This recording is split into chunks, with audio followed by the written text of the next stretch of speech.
everybody, this is Frankie Abbruzzino with the Suncoast News and Scoop, and the LDRs are causing some controversy, something that's been taking a long time to write up. I'll put a link to the Herald story. Earl, my buddy there at the Herald, always does a good story or a good write-up with a lot of detail. But basically what they're saying is the LDRs, which I started about 4 years ago, they were taking them on again since the 70s. There have been a lot of changes, so they wanted to rewrite it. The complaints are that there has, in the past, there have been involvement, a lot from the public input, but not anymore. So you have Income's Mayor Ron Feinside. You probably can't see it up top there that clear, but basically on his personal page, and trust me, that was a nightmare going through that because it was gun control, they're all dying, and it just, he's pretty far left, and looking at trying to find this stuff was a real troubling. So anyways, he came in, he said, look, the Venice residents are being bamboozled, thrown into a state of confusion or bewilderment, especially basically saying they're being deliberately fooled, stating that the city council is controlled by 6 people as though he's a standout. And I got to be honest with you, he's always come across as that way. But I have seen very few pieces of legislation that he's put forth to end fertilization, to end Roundup, to do something about red tide, to end the construction. He's voted against it, and in some cases he's actually exaggerated the truth to try to get a no out there, and that failed. So he's always come across this way, but sometimes I don't believe him with his actions. Now, I don't know if this is because he's reconsidering running for mayor and he's putting this out there. 6 of the council members, you got to remember, Fiedler is in the same party as Ron. She's to the left, but she's always been on the construction chain. And for those of you that don't know it, most Republicans will deny this publicly and they'll argue with me and say I'm wrong. But Pat Neal controls a lot of the Republican Party. He dictates who will be running. I can tell you the people that are running, like here in Venice, were put in place, and they would not have been able to get the Republican endorsement without Pat Neal. I'm just telling you, it's a fact of life. Now, Pat Neal is part of this conversation, and I'll cover it in a second, and so is Jeff Boone. Who's Jeff Boone's probably largest client? I don't know Jeff's records, but I know he represents Pat Neal a lot, and I know he's probably made a ton of money off of him. So, Income's Feinside, he says, these 6 control it. You have basically, let's see, Rachel's, I believe, Republican, Joe's Republican, Nick Picciotto, Republican, I think Bolt is a Republican.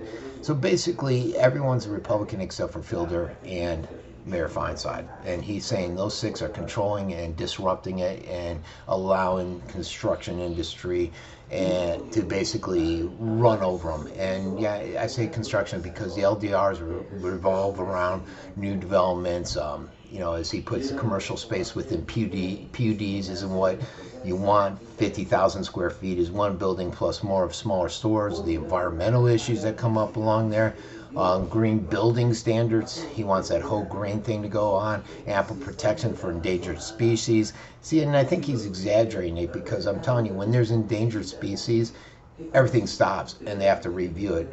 At one point, we had construction years ago. They wanted to do a project at the airport, and it was stopped basically because of endangered species. Not enough trees.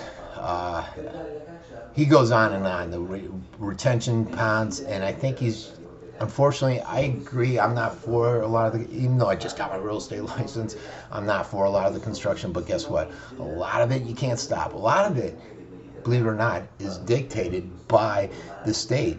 The state law, what is it? The Cliff Davis, I can't remember the name of it. We actually went against it once and lost $1 million to Neal in a city. And when I say we, in a suit, when I say we, it's the city of Venice. One of Feinside's posts on May 27th at 3:58 p.m. If you want to know who really runs Venice, 6 council members bent over backwards to please Jeff Boone and allow him to speak 20 minutes when the rule is for 5 minutes. City attorney explained why he wasn't entitled to the extra time, and they gave it to him anyways. Again, I'm a Republican, and a lot of the Republicans might get upset with me, but I'm telling you, Jeff Boone runs that party. And I even, I'm buddies with Nick, and I said that's going to be an issue with you when you run, Nick. You're Pashota. You have ties to Hollick, to the whole Boone thing, and you got to be able to overcome that. And so, is Feinsod planning on running, or getting someone in there, and he knows Pashota's running, and he's throwing all this out there? I don't know. Could be. So basically, Feinsod went to the city manager and said, hey, we need a workshop. There's not enough public input. So they're having one at 5 p.m. Monday at Venice City Hall. I might actually try to make it. I do live within the city, so it's important to me.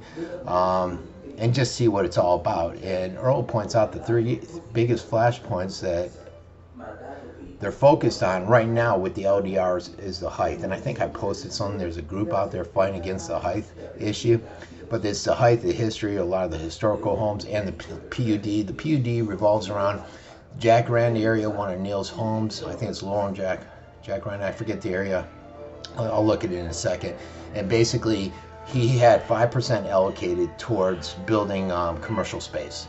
And according to Earl, a lot of the times the developers will just build houses there instead. Well, Neil wants to put in a Publix, and it's causing a lot of controversy. A lot of people are upset.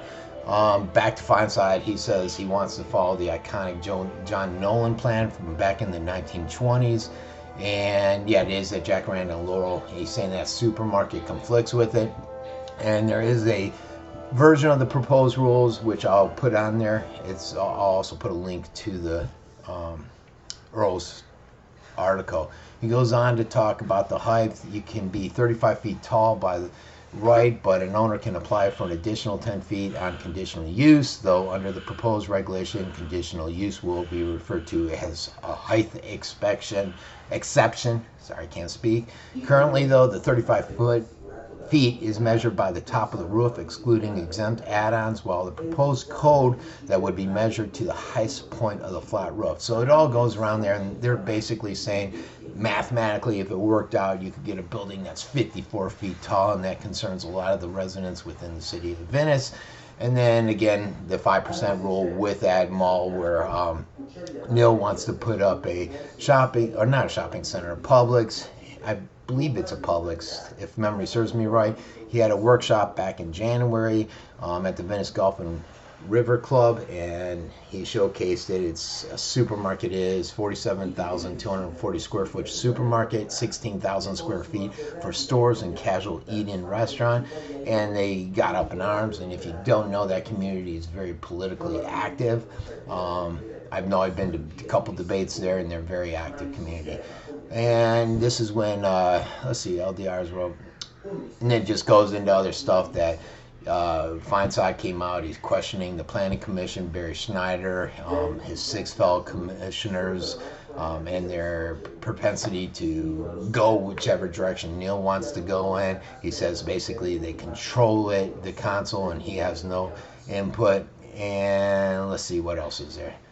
It took them 3 years to write these, and now they want to pass it within 6 weeks with no public input. I want this whole thing to be slow-tracked in September and October. And I can tell you, the LDRs, it has been going on for a while. When I was running for mayor, they were just starting to look at the LDRs, and it was going to take place just about when the new mayor stepped in. So it has been a project that's been in the making for a long, long time. And so what's going to happen? And that's why this election, I posted something. Unfortunately, I only have a reach of about 40 to 50,000 people now until I get my page with 63,000 back, hopefully soon. So I'm not as effective at getting it out. But basically, you're looking at these candidates, and I met Rachel Frank, real nice lady, nice family. Don't know too much about her. I've watched her on a couple of council meeting videos that I zoomed in on. Nick, I know the whole family. I told him his major hurdle is going to be the Pashota name, the connection with Hollick, Neil, Boone, and all those guys with his family. But Nick's a real good guy. And then you have one extra seat that nobody's running for right now. And my biggest pet peeve that I put in there is when people run and don't have a challenger. That's why it was always funny when people that don't like me, they would sit there and say, "Oh, you lost," and they never realized that I was running just so that there was somebody in challenging these people with the knowledge that I would lose. And just like this one, I guarantee right now the Republicans have chosen Nick. So if I were to run, if anyone were to run that's a Republican, they're probably going to lose because he's getting all the funding. They're helping, supporting him. So it's going to be whoever the Democrats choose. Will it be Feinstein or somebody else? They're going to inject a ton of money into that person, and you're going to have these two going head to head. And then the outsiders, even if you're a Republican like me, you're an outsider, you're not going to win. You're going to get maybe, what did I get, 18, 20% each time, and that's about it. And unfortunately, that's it is, even though it's a nonpartisan race. So it's the key point is it's important because if it is slow tracked and a decision isn't made, the 3 new council members are going to be imperative to approving that LDR. That depends on if it is slow tracked and not voted on before the elections in November. If it's not slow tracked, then it's still important because they have say in different issues that impact the city's growth plans. And again, I gotta emphasize, a lot of people always say, well, the Republicans or this person is for growth and development. That's not always the case. Sometimes you're really restricted by the state laws. Burt Harris Act, that's it. So that's it. What are your thoughts? This has been Frankie Abbruzzino with, the meeting. I forgot to tell you, it's Monday at 5 o'clock, City Hall, LDRs. I'll try to make it there and see what's going on. This is Frankie Abbruzzino with the Suncoast News and Scoop.